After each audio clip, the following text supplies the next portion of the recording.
The millionaire next door may not look rich. He may drive a 10-year-old Toyota. His house might be comfortable but hardly spectacular. He may shop at Costco, wear the same watch for 20 years, and mow his own lawn. Meanwhile, the person driving a $120,000 luxury SUV may be spending nearly everything they earned. That creates a strange financial illusion. The people who look wealthy are not necessarily wealthy, and the people who are wealthy often don't look wealthy at all. This idea became famous through The Millionaire Next Door, the 1996 book by Thomas J. Stanley and William D. Danko, based on years of research into American millionaires. Their central discovery challenged one of America's strongest assumptions about wealth. Wealth isn't what you see, it's what remains after the spending is over.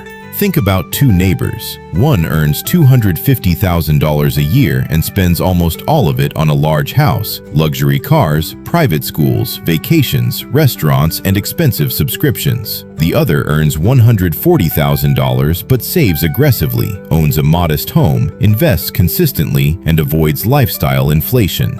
From the street, the first neighbor looks richer. On a balance sheet, the second may be far wealthier. And that distinction matters because modern America has become extremely good at selling us the appearance of wealth. But before we look at how millionaires actually build wealth, we need to understand the trap almost everyone is exposed to. Imagine getting a raise. Your income increases by $20,000. At first, you think, finally, I can afford more. Maybe you move into a nicer apartment. Then you finance a better car. You upgrade your phone. You eat out more. You take better vacations. And suddenly, that $20,000 raise has disappeared. Your income went up. Your lifestyle went up. But your wealth barely moved. Economists often call this lifestyle inflation, the tendency for spending to rise as income rises. And it's one of the quietest wealth destroyers in modern America, because the problem isn't necessarily irresponsible spending, it's comparison. Your coworker buys a luxury car. Your neighbor remodels the kitchen. Your friends post vacations from Europe. Social media turns other people's consumption into a daily financial benchmark, and the human brain makes a dangerous mistake. It starts confusing consumption with progress. But a luxury car is not an asset simply because it is expensive. A $100,000 car is still a depreciating asset. It generally loses value over time. A business that produces cash flow is different. A portfolio of productive companies is different. A rental property that generates income can be different. The wealthy distinction is surprisingly simple. They tend to prioritize ownership over appearance. That doesn't mean every millionaire lives cheaply or that spending money is bad. It means their spending doesn't systematically prevent them from acquiring assets. And this is where the research becomes especially interesting, because the typical millionaire isn't necessarily an extraordinary genius. They often aren't celebrities. They aren't famous investors. They aren't sitting in a Wall Street office making billion-dollar trades. Many are business owners, professionals, managers, and ordinary people who repeatedly make one unusually important decision. They keep a meaningful gap between what they earn and what they spend. Here's the part most people miss. Income and wealth are completely different things. Income is money coming in. Wealth is the accumulated value of what you own minus what you owe. That difference changes everything. Suppose two people each earn $150,000. Person A spends $145,000 every year. Person B spends $90,000 and invests the remaining $60,000. After 1 year, their incomes are identical. Their financial futures are not. Person B has created capital, and capital has a strange property. It can eventually produce more capital. That is the hidden engine behind compounding. If you invest $60,000 and it earns returns, those returns can themselves generate returns. Over decades, the snowball becomes much larger than the original contribution. This is why time can matter more than income. A person who consistently invests for 30 years can potentially accumulate substantial wealth without ever becoming a superstar earner. And this explains another pattern identified in research on affluent households. Many wealthy Americans are surprisingly deliberate about their spending. They budget, they track expenses, they research major purchases. They often avoid excessive consumer debt, and they don't necessarily believe that earning more automatically means they should spend more. That's the psychological difference. Most people ask, how much can I afford to spend? The wealth-building mindset asks, how much can I afford to keep? That sounds like a small change. It isn't. Because every dollar you consume disappears from your balance sheet. Every dollar you save gives you an opportunity to buy something productive, a stock, a business, a piece of real estate, a bond, or another asset capable of generating future value.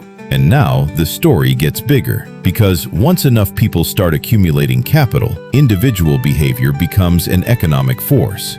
Here's the paradox. America has an enormous economy built around helping people look wealthy. Luxury automobiles, designer clothing, oversized homes, premium electronics, high-end travel, status goods. Entire industries make money by convincing consumers that the visible symbols of success are worth paying for. And the irony is that the financially successful consumer isn't always the industry's best customer. Someone who buys a $70,000 car every 5 years can generate enormous revenue for manufacturers, lenders, insurers, dealerships, and service companies. Someone who drives a paid-off car for 15 years and invests the difference is a very different customer. This doesn't mean corporations are doing something wrong. They are responding to incentives. Businesses make money when people buy things. Banks make money when consumers borrow. Real estate developers make money when people buy expensive homes. Credit card companies make money when people spend. The system doesn't need you to become poor. It simply needs you to keep consuming. And that's why wealth can become almost invisible. The millionaire who owns productive assets doesn't necessarily create an impressive visual signal. A diversified investment portfolio doesn't roar down the highway. A share of a profitable company doesn't sit in your driveway. A retirement account doesn't impress your neighbors. But these invisible assets can quietly compound for decades. Meanwhile, visible consumption can create the opposite effect. A person can look incredibly successful while carrying enormous debt. The house is impressive. The car is impressive. The vacations are impressive. But underneath it all is a fragile balance sheet. And this is where the phrase "Millionaire Next Door" becomes powerful. The person next door may not be trying to prove anything. They may be playing a completely different game.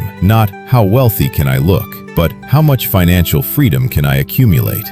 There is a deeper lesson here. Wealth is partly a game of delayed visibility. The decisions that create wealth often look unimpressive in the present. Driving an older car doesn't feel like winning. Skipping an expensive vacation doesn't feel like winning. Investing money instead of spending it doesn't generate applause. But 20 or 30 years later, the consequences become visible. The person who consistently purchased assets may have choices that the high-income spender doesn't. They may be able to leave a job they hate, start a business, help their children, retire earlier, survive a recession without panic, or simply sleep better because their financial life isn't dependent on the next paycheck. That is what wealth ultimately buys. Not necessarily luxury, optionality, the ability to say no. And perhaps that's the biggest misunderstanding about millionaires. We imagine wealth as a lifestyle, but real wealth is often better understood as a stockpile of choices. The house doesn't make you wealthy. The car doesn't make you wealthy. The designer clothes don't make you wealthy. Even a high salary doesn't make you wealthy. What matters is what your income becomes after it passes through your lifestyle. Does it disappear, or does it become ownership? Because once you understand that distinction, you start seeing the world differently. The expensive house might be heavily mortgaged. The luxury car might be financed. The quiet house down the street might be owned outright. The person wearing an old jacket might own millions of dollars in productive assets. And the person who looks successful might actually be financially trapped. That's the uncomfortable secret behind the millionaire next door. The richest person in the room may be the one with the least need to prove it. And perhaps the most important question isn't whether you can afford to look rich, it's whether 20 years from now you'll still need to.